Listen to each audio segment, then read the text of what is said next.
You should drink that quickly, Samuel. It's getting warm, whispered my mother-in-law Margaret, gently pushing the champagne glass toward my lips with that icy smile I had learned to fear. My wedding reception was in full swing. 200 guests were celebrating in the elegant ballroom of the country club, the golden lights reflecting off the crystal while the orchestra played our song. My wife Isabella was dancing with her father a few feet away, radiant in her wedding dress that had cost more than my car. But something was terribly wrong with that glass. The golden liquid had a slightly different texture, almost oily, and an aroma that didn't match the Dom Perignon champagne we had been serving all night. A subtle chemical smell that set off all the alarms in my pharmacy training. My name is Samuel, I'm 28 years old, and I just married the woman of my dreams. Or at least that's what I thought until 3 hours ago, when I overheard my in-laws whispering in the back hallway about how I was just a leech who had manipulated Isabella to gain access to the Morrison family fortune. We don't want him to have any claim to the inheritance when Dad dies, Robert Morrison, my father-in-law, had whispered to Margaret. The will needs to be changed before it's too late. He won't even notice, she had replied. It's just enough to make him sick. Then we'll say it was food poisoning, cancel the honeymoon, and during his recovery, we'll take care of the paperwork. Now, looking at that glass, I understood the plan perfectly. The Morrisons owned a pharmaceutical chain worth over $50 million. Robert had inherited the business from his father and expanded it aggressively over the past 30 years. Margaret came from a family of elite Boston doctors. They had built an empire based on connections, old money, and an arrogance that made them believe that people like me, the son of a suburban mechanic who paid his own way through college by working 3 jobs, existed only to be used or discarded. When I met Isabella in college, she was studying French literature and I was finishing pharmacy school. We fell genuinely in love, spending hours talking about books, traveling by bus to small towns on weekends, sharing instant ramen in my tiny apartment. But the moment I introduced Isabella to my parents, simple, honest people who welcomed me with a tight hug and a home-cooked dinner, and then met the Morrisons at their $2 million mansion, I understood that I was entering a world that saw me as a threat. During our 2 years together, they never missed an opportunity to subtly humiliate me. Comments about my lack of refinement, suggestions that Isabella deserved someone of higher social standing, invitations to events where I clearly didn't fit in, followed by snide remarks about how uncomfortable I looked in sophisticated settings. Isabella defended our relationship, but I could see how they planted seeds of doubt. "Are you sure he's not just interested in your future?" they would ask when they thought I wasn't listening. The marriage proposal happened during a romantic weekend I organized with my own savings at a simple bed and breakfast in the mountains. Isabella said yes through tears of happiness, but when we told the Morrisons, the reaction was like a funeral. They immediately took control of the wedding, hiring the most expensive planner in town, choosing a venue that cost more than my annual salary, inviting people I didn't even know. "It's a Morrison family tradition," they explained, as if that ended any discussion. During the months of preparation, I heard whispered conversations that stopped abruptly when I entered the room. Mysterious meetings with lawyers. Tense phone calls where my name was mentioned with disdain. 3 weeks before the wedding, I accidentally discovered an email Robert had left open on his computer. "Samuel cannot have access to the family funds. Look for legal loopholes in the prenuptial agreement." That's when I started recording our conversations. Now, holding that poisoned glass, I looked Margaret straight in the eye. She was 65 years old, with impeccably coiffed silver hair, and she was wearing a Chanel dress that cost more than most people earn in a year. His cold blue eyes studied me with the same expression a scientist would use to observe a lab rat. "Cheers," she said, raising her own glass of genuine champagne. If you're enjoying this story of family betrayal and calculated revenge, don't forget to subscribe to the channel. Because what Margaret Morrison didn't know was that I had recorded every word of their conversation 3 hours earlier. And what was about to happen would turn the most expensive wedding party of the social season into something no one would ever forget. I raised the glass to my face, pretending to drink, but only allowing the liquid to touch my lips without swallowing. The bitter metallic taste confirmed my suspicions. There was definitely something chemical mixed into the champagne. Margaret smiled smugly when she saw the movement, her cold eyes flashing with a malice she normally hid behind her refined socialite mask. Next to her, Robert adjusted the cuffs of his $2,000 shirt, watching me with the same expression he used when examining financial reports, calculating, impatient, waiting for results. The Morrisons weren't just rich. They were a pharmaceutical dynasty that controlled 70% of the independent pharmacies in 3 states. Robert had inherited 15 stores from his father and, through a combination of aggressive expansion tactics and strategic mergers, had turned the business into a $50 million empire. Margaret, for her part, came from a medical family that went back 4 generations. Her great-grandfather had been one of the founders of Boston General Hospital, and she had grown up believing that certain people were simply born to lead while others existed to serve. From the first family dinner 2 years ago, they made it clear where I fit into that hierarchy. "So Samuel," Robert had said that first night, cutting his steak with precise movements, "Isabella told us you work at a pharmacy downtown. It must be interesting to see how our industry works from the other side of the counter." The way he said "behind the counter" carried all the disdain of someone who had never worked a day in his life in a position that wasn't executive. "Actually, Mr. Morrison," I had replied politely, "I'm finishing my master's degree in clinical pharmacology. I work at the pharmacy to pay for my studies." Margaret had let out a laugh that sounded like broken glass. "How admirable. Nothing like a man who works hard to—" "What did you say, Isabella?" "Oh yes, earn his place in the world." The imaginary quotation marks in her words were almost visible. Over the next few months, every family gathering became a new opportunity to subtly humiliate me. When Isabella and I announced our engagement, Robert had forgotten to include me in the official family photos. Margaret constantly corrected my pronunciation of French words during dinner, even when I pronounced them correctly. The worst incident happened last Christmas. Margaret had organized a charity party at her house, inviting the city's medical and pharmaceutical elite. When she introduced me to Dr. Harrison, director of Chicago's most prestigious hospital, she said, "This is Samuel, Isabella's friend. He works at a drugstore." She didn't mention my master's degree, my research on drug interactions, or the fact that I had just received an offer for a doctoral program. "Just works at a drugstore," as if I were an unqualified clerk. Dr. Harrison gave me a limp handshake and immediately changed the subject. Isabella was furious when she found out, but her confrontations with her parents always ended the same way. "Honey," Margaret would say in that condescending voice she used, "we're just concerned about your future. You deserve someone who can complement your social standing." Compliment was code for have money of his own. Robert was more direct in his objections. During a conversation I accidentally overheard through the half-open door of his office, he had said to Margaret, "The boy is smart, I'll give him that. But intelligence without connections or capital is useless. He'll always be dependent on her, always insecure, always trying to prove he deserves to be here." "What if they have children?" Margaret had replied. "You want your grandchildren to carry the DNA of what family? His father is a mechanic, for God's sake." At that moment, pressed against the hallway wall, I felt something break inside me. Not my love for Isabella, that remained unshaken. But whatever residual respect I might have had for her parents simply vanished. I began to really pay attention. I watched Robert talk to suppliers on the phone, using his dominant market position to push for unfair prices. I heard Margaret make cruel comments about lower-class people, when she thought no one was listening. I saw how they treated their employees, polite on the surface, but with a coldness that made it clear they considered them replaceable. What bothered me most was how they manipulated Isabella. They knew exactly which buttons to push to make her feel guilty about her choices. "Your grandmother would be so disappointed," Margaret would say whenever Isabella defended our relationship. "She dreamed of seeing you married into our society." Isabella always gave in a little after these conversations, becoming quieter, more uncertain about us. That's when I started recording our family conversations. At first, it was just to have evidence in case they tried to sabotage our relationship more directly. I installed a discrete app on my phone that automatically recorded when it detected certain keywords. Words like Samuel, money, inheritance, and family. What I discovered was far worse than I had expected.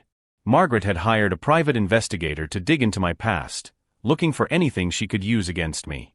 Robert had consulted lawyers about protecting the family assets in case Isabella and I got married, even with a prenuptial agreement. And 3 weeks ago, I recorded the conversation that changed everything. "Fathers will needs to be changed before it's too late," Robert had said to Margaret during a call he made from his car, not knowing that Isabella had left his phone connected to the house's Bluetooth while he was in the backyard. "What do you mean?" Margaret replied. If anything happens to us, the entire estate goes to Isabella. And if she's married to that parasite, he automatically has a claim to everything as a surviving spouse. But the prenuptial agreement, it has loopholes. My lawyer confirmed it. If we've been married for more than 5 years, he can contest it and would likely win a substantial portion.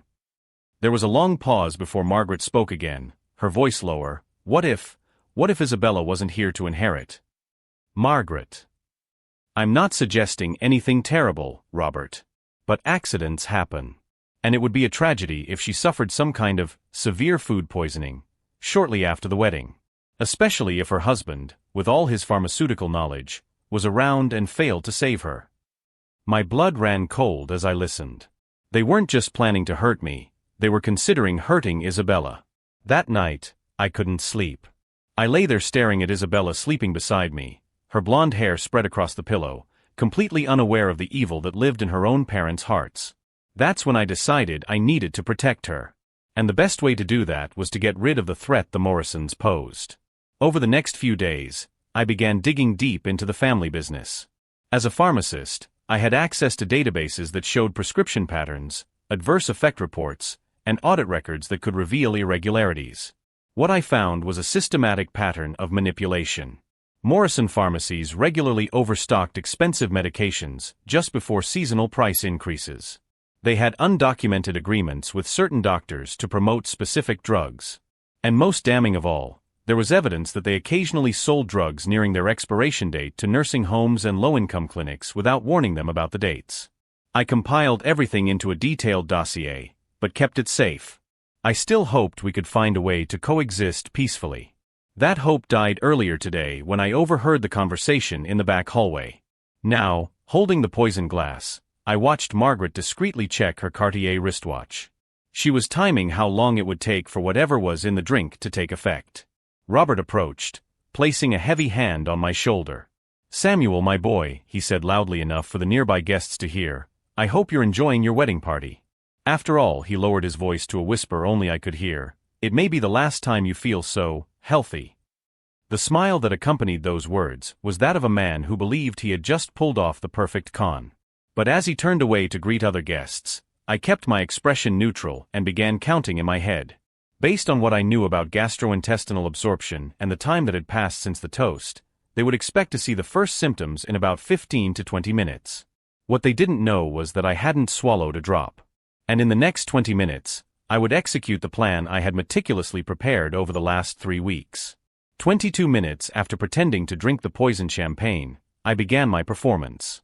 First, I accidentally dropped the glass while talking to guests, the crystal shattering on the marble floor. A few drops of the contaminated liquid spilled, creating physical evidence that would be crucial later. "Excuse me," I muttered, running my hand across my forehead. "I'm feeling a little dizzy. It must be the excitement of the day." Margaret appeared instantly at my side, her eyes shining with a satisfaction she could barely hide. "Oh dear, you look pale. Perhaps you should sit down." No, I insisted, staggering slightly. "I don't want to spoil our party. Isabella would be worried." Robert approached with a look of feigned concern, but his eyes betrayed the same morbid anticipation. "Samuel, you look really ill. Shall we get a doctor?" "Please no," I replied, my voice slightly shaky. "I just need some fresh air. Perhaps my tie is too tight." As I acted out my supposed poisoning, I discreetly observed the reactions around me. Isabella had noticed the commotion and was coming toward us, her wedding dress flowing as she crossed the hall. Her eyes were filled with genuine concern, contrasting sharply with her parents' pretense. "Samuel, what happened?" she asked, grabbing my arm. "Just feeling a little ill," Margaret replied before I could speak. "Probably wedding stress. You know how men get nervous on important days." The condescending laugh that accompanied her words made my stomach churn. Not from the poison I hadn't ingested, but from the casual cruelty with which she manipulated even her own daughter. "I'll call Dr. Hendricks," Isabella said, scanning the guests. "He's here today." "No," Robert said quickly, then modulated his voice to sound calmer. "I mean, we don't need to alarm the guests. Perhaps Samuel just needs to lie down for a while." It was then that I realized the full extent of his plan. They didn't just want to poison me, they wanted to control exactly how my illness would be treated, avoiding any doctor who might identify the substance in my system. Dr. Martin Hendricks was a man of integrity in his 60s who had treated my family when I was a child. He knew my medical history and, more importantly, had no financial ties to the Morrisons that could compromise his judgment. Isabella is right, I said, straightening up slightly. Dr. Hendricks can just check my blood pressure. Just to make sure it's nothing serious. I saw Robert and Margaret exchange a look of well-disguised panic.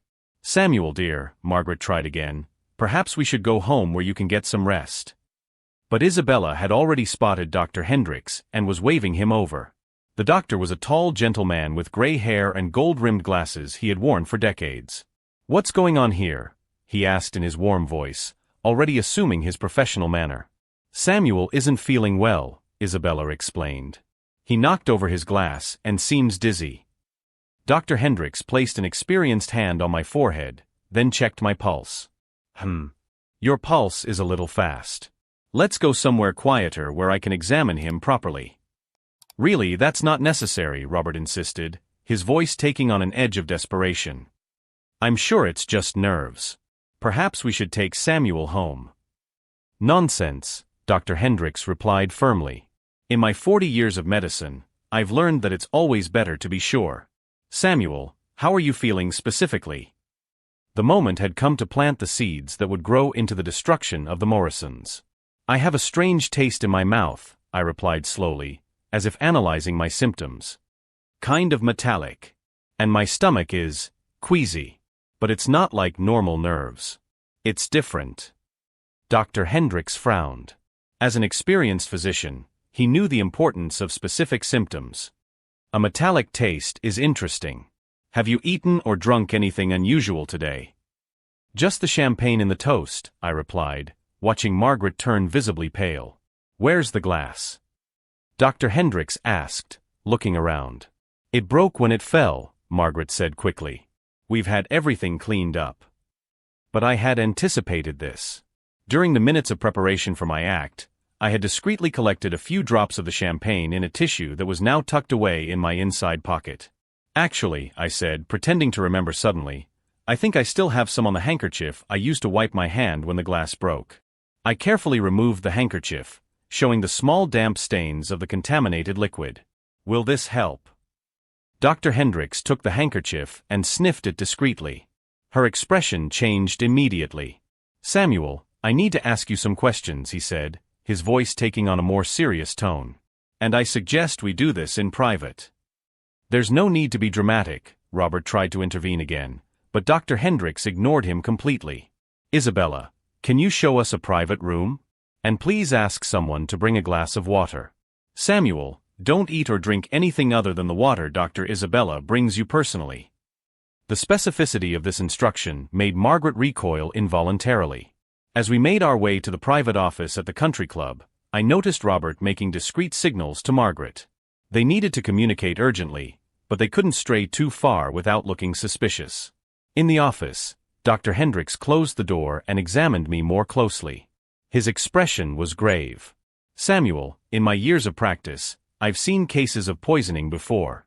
The symptoms you've described, combined with the odor on this handkerchief, worry me greatly.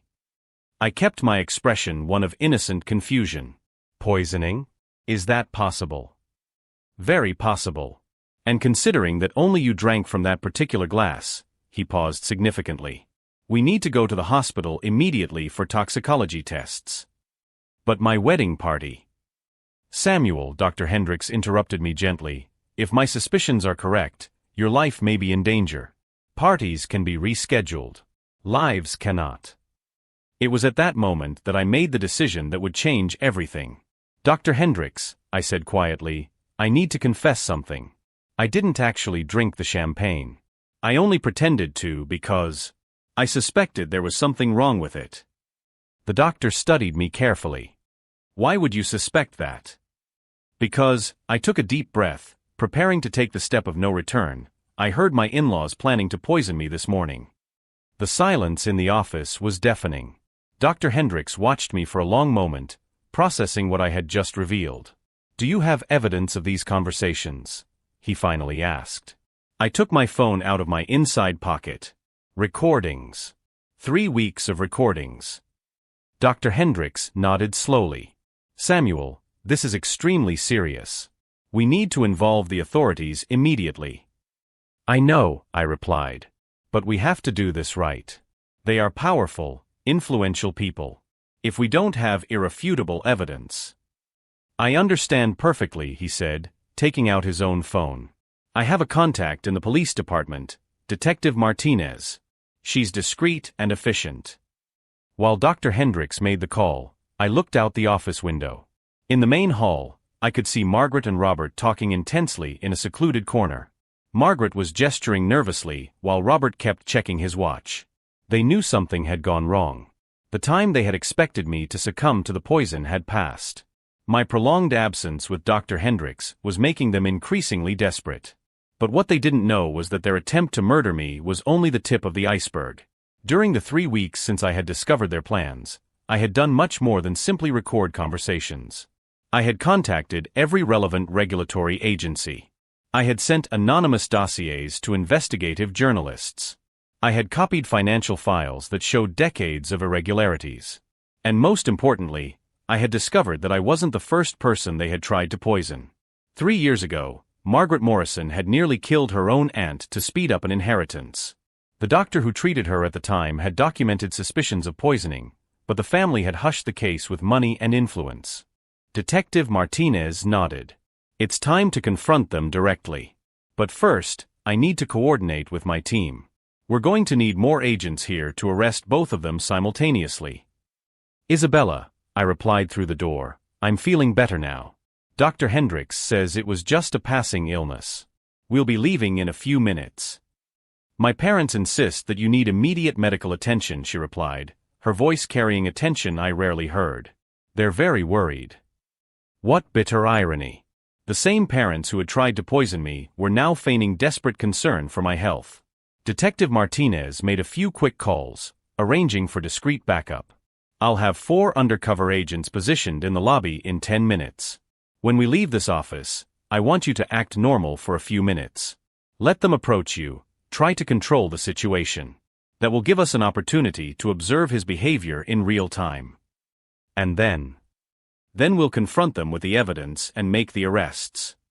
If you're following this incredible story of revenge and justice, don't forget to subscribe to the channel. Because what was about to happen in the main hall would be the most satisfying showdown you've ever seen. Dr. Hendricks carefully stored the samples of contaminated champagne in a sterile container he had requested from the country club. Samuel, I want you to know that you saved not only your own life today, but probably the lives of many people who depend on Morrison Pharmacy's medications. The saddest part, I replied, is that Isabella will find out that the parents she loved unconditionally are monsters willing to kill for money. She's strong, Detective Martinez said gently. And she has you to support her through this. As we prepared to leave the office, I mentally organized my final strategy. For 3 weeks, I had meticulously gathered evidence. Now I had qualified witnesses, physical samples, audio recordings, and the support of the authorities. But the most satisfying part would be seeing the look on Robert and Margaret Morrison's faces when they realized that their perfect plan had turned into their complete undoing. Outside the door, I could hear agitated voices. Isabella was clearly being pressured by her parents to take immediate action regarding my supposed medical condition. It's time, said Detective Martinez, checking his communication equipment. Remember, act natural, let them reveal their intentions, and trust us for the rest. I took a deep breath, adjusted my tie, and prepared to take the final step in a revenge that had been 3 weeks in the making. When we opened that door, the Morrisons would discover that there was something far more dangerous than a rebellious young pharmacist with irrefutable evidence and the law on his side. When we left the office, the main hall was in controlled turmoil. Robert and Margaret circulated among the guests like sharks sensing blood, their social smiles unable to completely mask the desperation in their eyes. Samuel. Margaret practically ran toward us, her Chanel dress fluttering dramatically. Thank God you're better. We were so worried. Extremely worried, Robert echoed, placing a heavy hand on my shoulder. Dr. Hendricks, what was your diagnosis? Dr. Hendricks kept his expression neutral. Just a passing illness. Samuel is recovering well. I saw Margaret and Robert exchange a quick look of utter confusion. According to their calculations, I should have been violently vomiting or passed out by now. Maybe we should still go home, Margaret insisted, her voice taking on an edge of urgency. Or to the hospital. You never know with these sudden illnesses. Actually, Detective Martinez interjected softly, approaching our group, I'd like to talk to you about the incident. I'm Detective Martinez from the police department. The blood literally drained from Robert's face. Police? Why would the police be here? Standard protocol when there's suspicion of poisoning at public events, she replied calmly, watching their reactions. Margaret let out a nervous laugh that sounded like breaking glass. Poisoning? That's absurd. It was just wedding stress. Then you wouldn't mind clarifying a few details, Detective Martinez continued, discreetly pulling out his tape recorder. Like who prepared the special champagne for the family toast? It was at that moment that Robert realized they were trapped.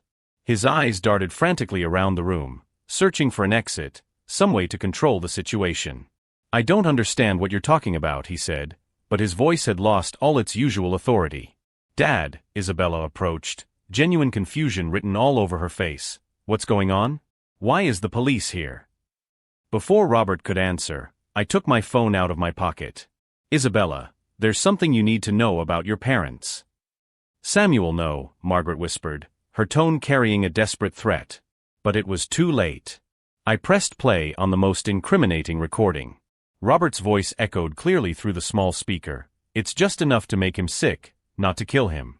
She'll be hospitalized for a few days with what looks like food poisoning. That gives us time to change the will before the inheritance is transferred. The silence that followed was deafening. Isabella turned pale as marble, her hands shaking violently. This can't be real, she whispered, looking between me and her parents. There's more, I said gently, advancing to another recording. Margaret's voice filled the air. If anything happens to us, the entire inheritance goes to Isabella. And it would be a tragedy if she were to suffer some kind of serious food poisoning shortly after the wedding. Isabella took a step back as if she had been physically struck. You were planning to hurt Samuel? And me too. Darling, you don't understand, Margaret tried to approach her, but Isabella backed away. I understand perfectly, Isabella replied, her voice gaining a strength I had never heard before. You tried to poison my husband on our wedding day. Robert tried one last desperate gambit. Samuel is clearly disturbed. He forged those recordings to frame us. Do you really believe we would do such a thing? Actually, Dr. Hendricks interjected, we have physical evidence as well. He held up the handkerchief with the samples of champagne. The liquid contains compounds that do not exist naturally. Compounds that would only be available through specialized pharmaceutical laboratories. That was when Margaret finally broke down. It wasn't supposed to be like this, she sobbed. We just wanted to protect our family, our legacy. Samuel is a stranger, an opportunist. An opportunist you tried to murder, Detective Martinez said dryly, motioning for the undercover agents to approach. Robert made one last attempt to maintain control. You don't have enough evidence. We are respected citizens of this community. We have the recordings, physical evidence, medical witnesses, Detective Martinez listed calmly, and 3 weeks of documentation on pharmaceutical fraud that your son-in-law collected. The shock on the Morrisons' faces was absolute. You didn't know, did you? I said, finally revealing the full extent of what I had discovered. While you were planning to poison me, I was exposing decades of crimes you've committed. Federal fraud, counterfeit drugs, negligent deaths in nursing homes. That doctor was still alive. And when he learned that the same pattern was repeating itself, he would be another crucial witness. Dr. Hendricks ended his call. Detective Martinez will be here in 15 minutes.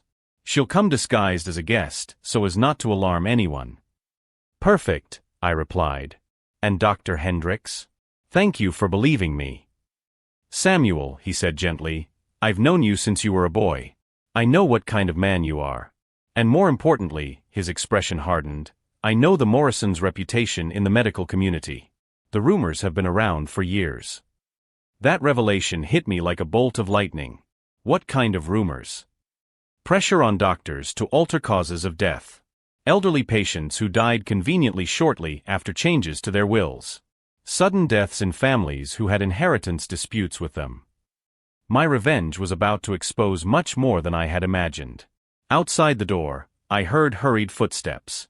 Isabella knocked softly. Samuel? Is everything okay? My parents are insisting we leave now. Dr. Hendricks and I exchanged meaningful glances. Tell them we're almost done, Dr. Hendricks replied. Just a few more minutes. But as the footsteps receded, we both knew that the next few minutes would completely change our lives. And in the main hall, Robert and Margaret Morrison were about to discover that his perfect plan had turned into his worst nightmare. Detective Martinez arrived 15 minutes later, disguised perfectly as an elegant guest in a navy blue dress and discreet jewelry. She greeted a few guests casually before heading to the office where Dr. Hendricks and I were waiting for her. Mr. Samuel, she said, discreetly consulting her notes. Dr. Hendricks explained the situation to me on the phone. Do you have evidence to support your allegations? I took out my phone and showed her the folder of recordings I had compiled over the past 3 weeks. I have 27 recordings of conversations between Robert and Margaret Morrison discussing plans to harm me, including this morning's conversation where they specifically planned to poison me during the toast. Detective Martinez plugged headphones into my phone and listened to excerpts from the most incriminating recordings. Her professional expression didn't change, but I saw her eyes harden when she heard Margaret suggesting that accidents happen and Robert calculating dosages. These recordings are extremely disturbing, she finally said. And do you have the contaminated champagne? Dr. Hendricks handed her the handkerchief with the liquid samples. Based on the odor and the symptoms Samuel described, I suspect a modified anticholinergic. Something that would cause severe symptoms but could be mistaken for food poisoning. Perfect for someone with access to experimental pharmaceutical compounds, I added meaningfully. Detective Martinez jotted down notes. Samuel, I have to ask, why didn't you go to the authorities sooner? 3 weeks is a long time to plan a response. It was the question I had been expecting. Because the Morrisons are extremely powerful and connected in this city. Robert has friends in the police department, in city government, and financial ties to half a dozen judges. If I had gone to the police with only audio recordings, they would have found a way to cover up the case. So you decided to wait until they committed the crime? I decided to document a pattern of behavior and collect irrefutable evidence, I corrected. And during those 3 weeks, I discovered much more than attempted poisoning. I opened another folder on my phone, this one containing documents I had discreetly photographed during my visits to the Morrisons' home. Robert Morrison has been embezzling funds from the pharmaceutical company into offshore accounts.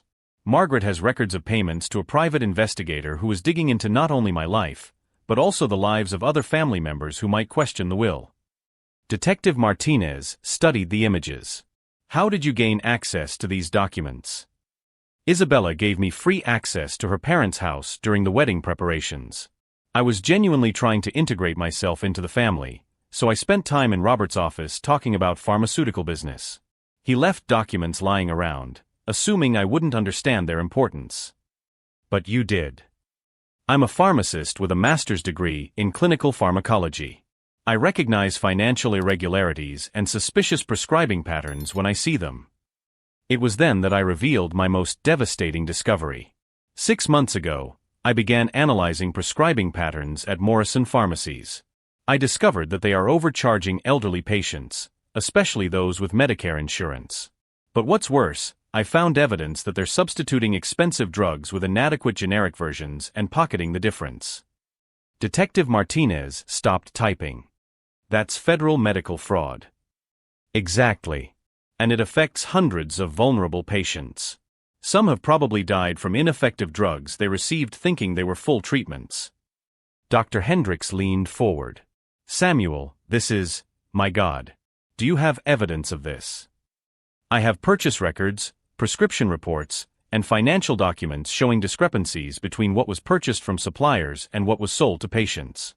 I also have records of suspicious deaths at 3 nursing homes that purchase medications exclusively from Morrison pharmacies. The silence in the office was heavy. Detective Martinez finally spoke. Samuel, Are you telling me that you uncovered a multimillion-dollar medical fraud operation while investigating attempted personal poisoning? I'm telling you that the Morrisons are people who see other human beings as obstacles or resources to be exploited. Trying to poison me is not an isolated crime, it's part of a pattern of behavior that has been going on for years. During our conversations in the office, I could hear the growing commotion outside. The party continued, but through the window I saw Robert and Margaret circling nervously among the guests, clearly looking for me. They're getting desperate, I observed. They probably expected me to be showing severe symptoms by now. And Isabella?